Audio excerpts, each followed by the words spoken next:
There are places in America that the rest of America forgets exist. Clarksville, Mississippi is one of them. Not the kind of forgotten that makes it into documentaries or news segments. The quiet kind of forgotten. The kind where the gas station on the main road has been selling the same brand of cigarettes since 1987, where the school gymnasium still has a water stain on the ceiling that nobody ever fixed, where people grow up knowing two kinds of futures: you leave, or you stay and become the reason someone else leaves. Maya Elaine Johnson grew up in the staying kind of family. Her mother, Dorothy, cleaned houses for a living. 3 days a week she drove 20 minutes into the wealthier neighborhoods outside of town, put on her uniform and scrubbed other people's bathrooms until her knuckles cracked in the winter. She never complained about it, not once, not out loud. But Maya used to watch her mother rub lotion into her hands at night, slowly, quietly, like she was apologizing to them for what she'd asked them to do all day. And Maya would sit on the edge of the bed and watch, and say nothing because she was 8 years old, and there was nothing to say. Her father had left when she was 5. She didn't hate him for it. She'd learned somewhere along the way that hatting people for being weak was like hatting the rain for being wet. He was what he was. He went where he went. And Dorothy Johnson raised her daughter alone with a kind of fierce, quiet dignity that Maya would not fully understand until she was much older. They had enough, not much, enough. There was always food on the table, even if it was the same pot of beans 2 nights in a row. The lights stayed on. The water stayed hot. Dorothy made sure of that. She made sure of everything. And she made sure of one other thing above all else. She made sure her daughter understood that a mind was the one thing no amount of poverty could take from you if you refused to let it. Maya read everything. Library books, cereal boxes, the backs of medicine bottles, her mother's old nursing textbooks from a program she'd enrolled in once before life got in the way. She was 9 years old when she decided she was going to be a doctor.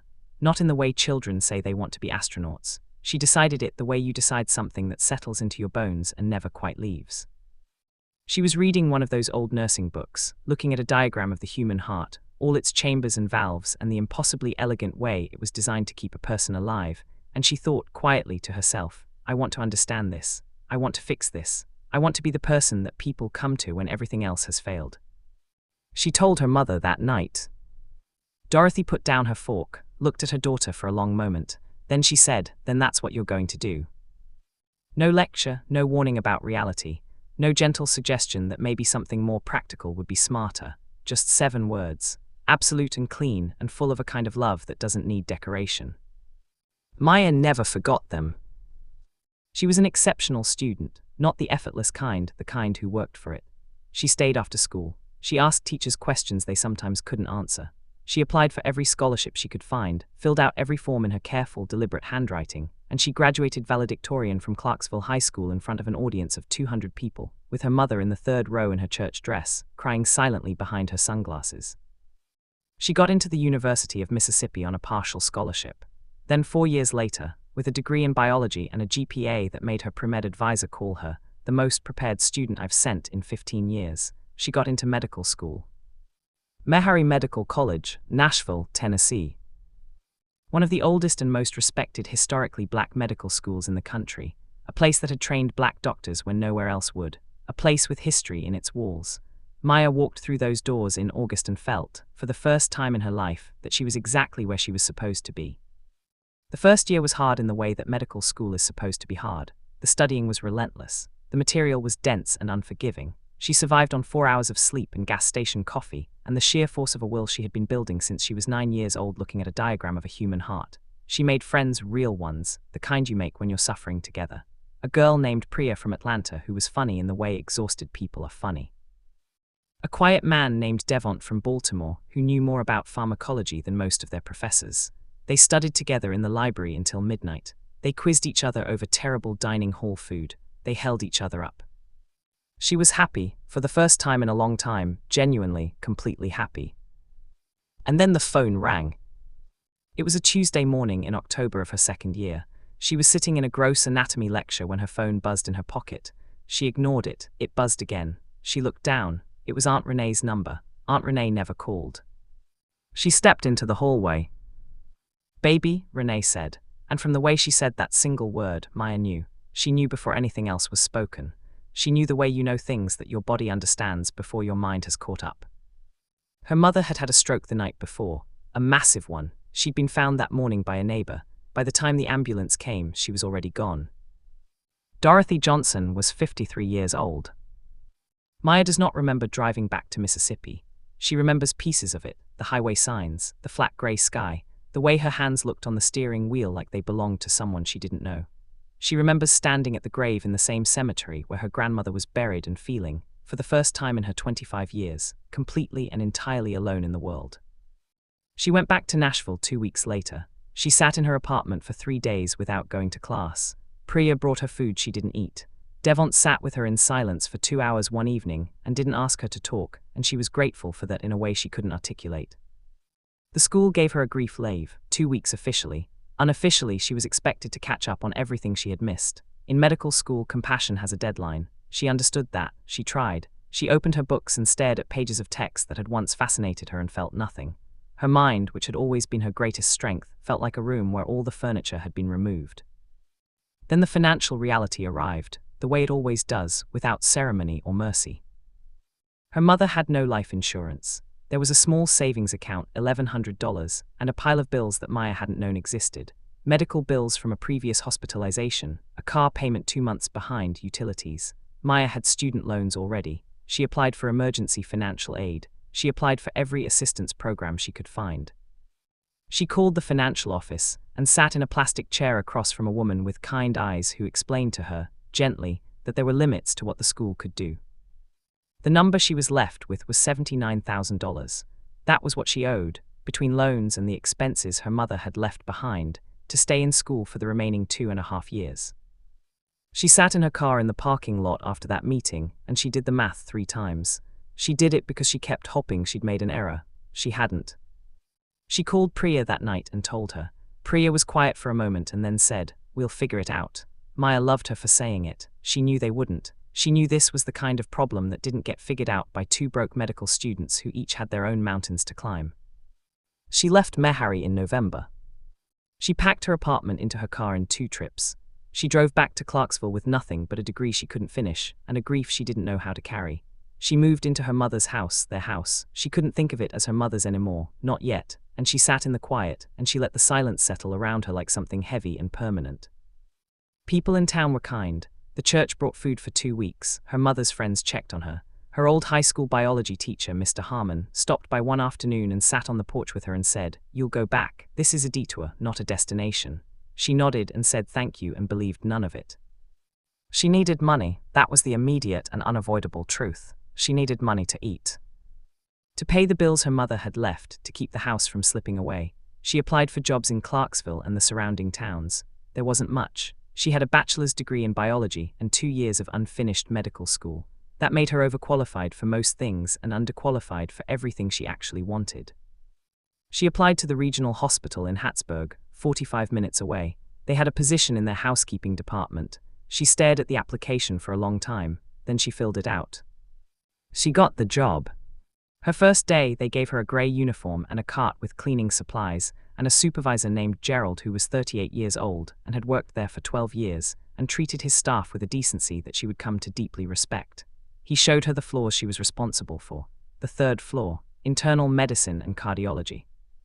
She pushed her cart down the hallway and she looked at the doctors moving through those corridors, their white coats, their confident strides, their charts and their decisions, and she felt something she had not expected to feel. Not bitterness, not despair, something quieter and more complicated than either of those things. Something that felt, underneath all the grief and exhaustion, almost like hunger. She cleaned. Every day she cleaned. She mopped the floors of a hospital she had once dreamed of working in as a physician. She sanitized rooms after patients were discharged. She wiped down surfaces, restocked supplies, scrubbed bathrooms, changed linens. She did it thoroughly. She did it without complaint. She did it with the same discipline her mother had brought to other people's houses for 20 years, and she understood now, truly understood, what that discipline had cost and what it had been worth. But she also listened. That was the thing nobody around her fully understood. When Maya Johnson pushed her cart down the hall of the 3rd floor of Regional Medical Center Hattiesburg, she was not just cleaning. She was attending the most unconventional medical education in the history of that institution. She listened to doctors discuss cases in the hallways. She read the whiteboards outside rooms when no one was watching. She recognized diagnoses from her 2 years of coursework and filled in the rest with the medical textbooks she checked out from the public library every 2 weeks. She kept a small notebook in her uniform pocket, and every night, before she went to sleep, She wrote down what she had observed, what she had heard, what she had learned. She did this for months before anyone noticed. It was Dr. Patricia Okafor who noticed first. Dr. Okafor was a cardiologist. She was 51 years old, Nigerian-American, and possessed of a manner so direct and focused that residents were afraid of her. She was not cruel. She was simply a woman who had no patience for anything that was not the truth or the work. One afternoon, Maya was cleaning a room that had recently been vacated. She had not realized Dr. Okafor was still in the room, standing at the window reviewing something on a tablet. Maya apologized for interrupting and began to back out with her cart. "You don't have to leave," Dr. Okafor said without looking up. "I'm almost done." Maya stayed. She began cleaning quietly. And then Dr. Okafor said, to no one in particular, reviewing her tablet with a furrowed brow, "Ejection fraction of 35% with preserved rhythm. No obvious explanation." Maya, without thinking, without even fully realizing she was speaking, said quietly, "Could be stress cardiomyopathy. Takotsubo, did he have a major emotional event in the last week?" The room went completely silent. Dr. Okafor looked up slowly from her tablet. She looked at Maya, really looked at her, at the grey uniform, the cleaning cart, the quiet young woman with the steady eyes who had just offered a differential diagnosis with the casual confidence of a second-year resident. "What did you say?" Dr. Okafor asked. Maya felt the blood rush to her face. "I'm sorry, I shouldn't have." "What did you say?" Dr. Okafor repeated, not unkindly, with genuine, focused attention.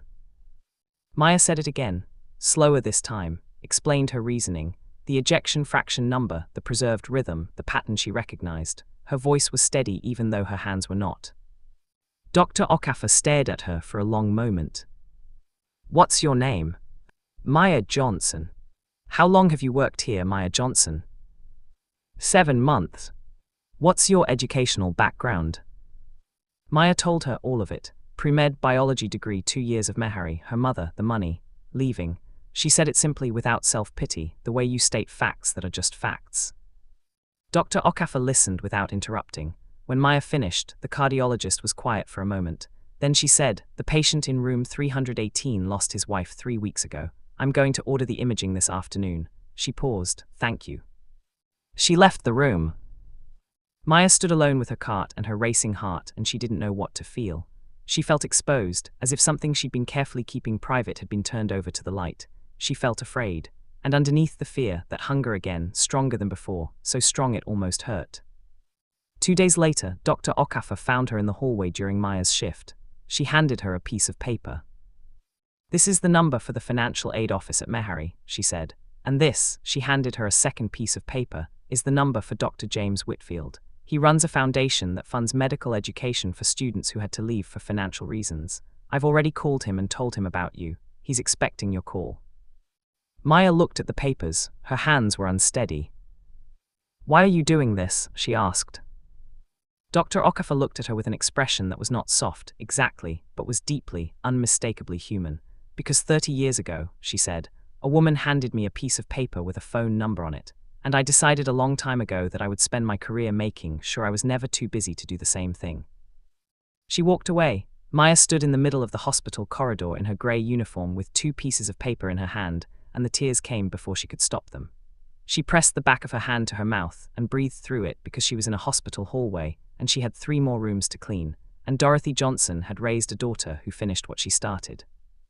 She called Dr. Whitfield that evening. He was a warm, unhurried man who had spent 30 years funding the medical educations of students the system had let fall through the cracks. He asked her good questions. He listened to her answers. At the end of their conversation, he said, "I'd like to have my board review your case. Can you get me your academic transcripts?" She could. 3 weeks later, the Whitfield Foundation offered her a grant. It didn't cover everything. It covered enough to go back, enough to finish. She called Priya that night. Priya screamed so loudly into the phone that Maya had to hold it away from her ear. And then Maya laughed, genuinely, fully laughed for the first time since October. She sat on the floor of her mother's kitchen and laughed until it turned into crying and then back into laughing again. And she let it all move through her, the grief and the relief and the exhaustion and the stubborn, unconquerable hope that had been sitting inside her through all of it, waiting. She returned to Mehari in January, 14 months after she'd left. She was behind. She had to repeat a semester. She had to swallow her pride about being out of step with the class she'd started with, about watching people she'd studied beside take steps forward she wasn't able to take yet. she swallowed it. Every single day she swallowed it. And she worked. She worked harder than she had worked the first time, if that was possible. And it was possible because now she understood something she had not understood before. She understood what it meant to stand on the other side of that corridor. She had mopped those floors. She had cleaned those rooms. She had been invisible in those hallways for 14 months, and she had watched and listened and learned in a way that no classroom had ever quite taught her. She had learned what patients felt when they were afraid. She had learned what it meant to be the person that the system didn't quite see. She carried that knowledge with her into every lecture, every ward, every clinical rotation, and it made her a different kind of student than she had been before. More serious, more grounded, more human. In her surgery rotation, she was the student the residents noticed, not because she was loud or aggressive about it, but because she asked questions that came from a different place than the other students' questions. They asked what, she asked why, they memorized protocols, she understood people. Her internal medicine attending, a meticulous cardiologist named Dr. Reeves, told her at the end of her rotation, "In 30 years of teaching, I've had 2 or 3 students who I genuinely believed were going to change something. You're one of them, don't waste it." She didn't waste it. She graduated from Meharry Medical College on a Saturday in May, 3 years after she had come back, 4.5 years after she had first walked through those doors. The auditorium was full. She sat in her cap and gown, and she felt the weight of the moment pressing on her from all sides, the joy and the grief and the pride all layered over each other the way they always are in the moments that matter most. She thought about her mother. She thought about the kitchen table where Dorothy had sat across from her, with a nursing textbook open between them, pointing at diagrams, asking her daughter questions, making sure the light stayed on. When they called her name, she walked across the stage and shook the dean's hand and received her degree. And in the audience, Priya was on her feet before Maya had even turned around, and Devont was standing too, and there were people she had studied with and people she had worked alongside, and people who had believed in her when she could barely believe in herself. And she stood there for just a moment, holding that piece of paper, and let it be real. Dr. Maya Elaine Johnson. She matched into her residency at the University of Mississippi Medical Center in Jackson. Internal medicine. She chose it deliberately. She chose Mississippi deliberately. She had sat in more than one meeting with mentors who had assumed she would want to go north, to go to the prestigious programs in Boston or New York or Chicago, to put distance between herself and the place she'd come from. She understood their logic. She rejected it. Because she had grown up in Clarksville. She knew what it meant to be from the kind of place where the nearest specialist was 2 hours away, where people waited until something was unbearable before they saw a doctor, because seeing a doctor meant taking a day off work they couldn't afford, where the ER was a primary care physician, where chronic disease ran through communities like an underground river that nobody could quite see but everyone was drinking from. She knew that place, she knew those people, and she was going back. Residency was its own war. 3 years of nights that bled into mornings, of decisions that mattered, of the slow and humbling education of understanding how much there was still to learn, how medicine was not a destination but an infinite practice. She made mistakes. She learned from them. She had attendings who challenged her and attendings who underestimated her, and both kinds made her better in different ways. She had patients who changed her, an 80-year-old farmer from the Delta who made her laugh harder than she had in years, a young mother with a diagnosis that came too late, a teenage boy who reminded her, painfully, of what it felt like to be frightened and far from home. She became the doctor that patients asked for by name, not because she had the best credentials, though her credentials were excellent, because she sat down, because she asked how you were sleeping, how you were eating, what was happening at home, what you were afraid of, because she treated the person and not just the chart. Because somewhere along the way, in a grey uniform with a mop and a notebook in her pocket, she had learned something that could not be taught in a classroom, that medicine, at its core, is not a science of bodies. It is a science of trust. After residency, she did a fellowship in primary care and rural health, and then she came home. She opened her practice in Clarksville in October, the same month her mother had died 6 years before. She thought about that. She decided it wasn't a coincidence. She decided her mother would have had something to say about that, something dry and warm and exactly right, the way Dorothy always did. She decided she would think of it as a beginning and not an echo. The practice was small at first, an old building on the main street of town that had been a dentist's office, and before that a hardware store, and before that something nobody quite remembered. She fixed it up herself mostly, with help from people in the community who showed up with tools and time, because that was the kind of place Clarksville was if you knew how to ask. She painted the walls herself on a Saturday in September with Priya, who had driven down from Atlanta just to spend the day rolling paint and arguing about which shade of blue was more calming. She opened with one exam room, a waiting area with chairs from the church rummage sale, and a receptionist named Miss Claudette who was 70 years old, had lived in Clarksville her entire life, and knew every family in the county by 3 generations. The patients came. Slowly at first, the way things begin in small towns where trust is built over time and not over advertising. Then steadily, then in numbers that surprised her, because they had been waiting. That was the thing she understood more deeply than she could have articulated. They had been waiting for a long time for someone who understood where they came from, who spoke their language, who didn't make them feel like a problem to be processed. They came with their diabetes and their hypertension and their heart disease and their anxiety and their grief and their decades of deferred care. And Maya sat across from every single one of them, and she listened, and she learned, and she helped. Within 2 years she had expanded. A second exam room, a nurse practitioner named Deshawn who had grown up 3 towns over and was, in Maya's opinion, one of the finest clinicians she had ever worked alongside, a part-time mental health counselor, a patient navigation program that helped people apply for insurance, understand their medications, find transportation to specialist appointments in Jackson. She wrote grant applications on evenings and weekends, the same careful, deliberate handwriting that had filled out scholarship forms 20 years before, and she brought money into the community that the community hadn't known it could ask for. She partnered with the local school system to start a health education program. She trained community health workers, people from Clarksville itself, to do basic screening and outreach in the surrounding areas where even getting to her office was a logistical challenge. She advocated at the state level for rural health funding and found, to her surprise, that she was good at it, that the same clear-eyed determination that had gotten her through Meharry translated into a conference room just as well as it translated into an exam room.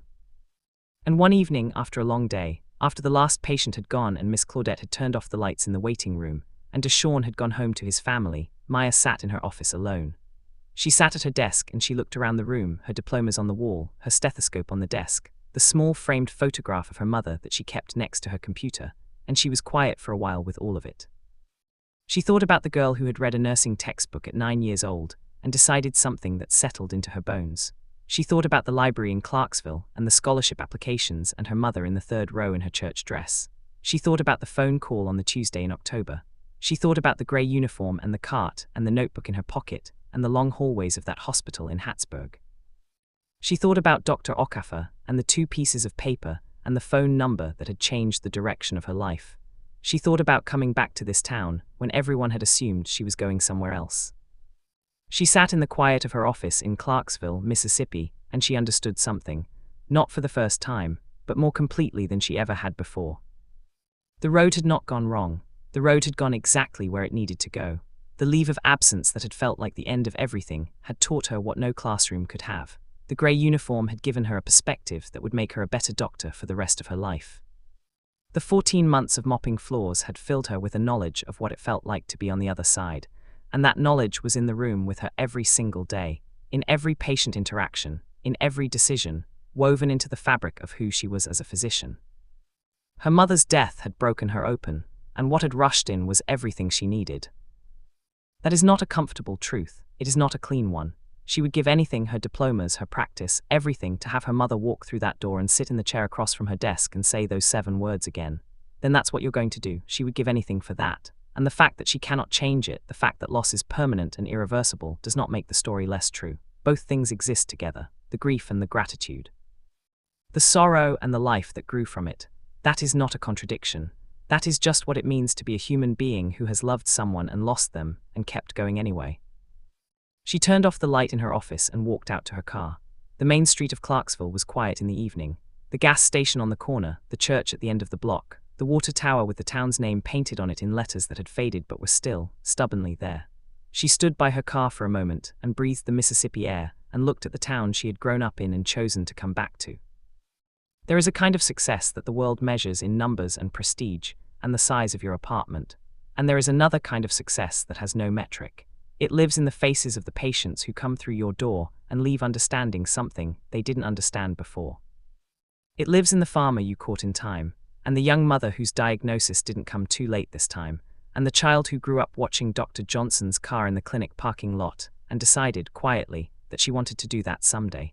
It lives in the community that is a little more whole because you came home to it. That is the kind of success Maya Johnson had built. With her mind and her grief and her mother's discipline and her 14 months of invisible education in the hallways of a hospital in Hattiesburg, Mississippi. She got in her car, she drove home. On her kitchen windowsill in the house she had grown up in, she kept a small framed piece of paper. She had written it herself years ago, in the careful, deliberate handwriting that had always been hers. It was a quote. Her mother had said it to her once, almost offhand in the kitchen after a long day, when Maya had complained about how hard everything was. The floor you scrub today is not the floor you're meant to stand on forever, but scrub it like it is, because the kind of person you are when nobody's watching is the only person you'll ever actually be. She had written it down that night so she wouldn't forget it. She never had. She turned on the kitchen light, and she made herself dinner, and she sat at the table where her mother had once sat across from her, with a nursing textbook, and pointed at a diagram of a human heart. All its chambers, all its valves, the impossibly elegant way it was designed to keep a person alive. The lesson is this: your lowest moment is not your ending, it is your education. The floor you sweep, the job that humbles you, the door that closes in your face, none of it is punishment, all of it is preparation. The question is never whether you will fall. The question is what you decide to learn while you are down there, because the world does not need more people who succeeded easily. It needs the ones who got back up, the ones who kept the notebook, the ones who stayed. The world needs the doctors who once swept the floors, because they are the only ones who truly know what it means to heal.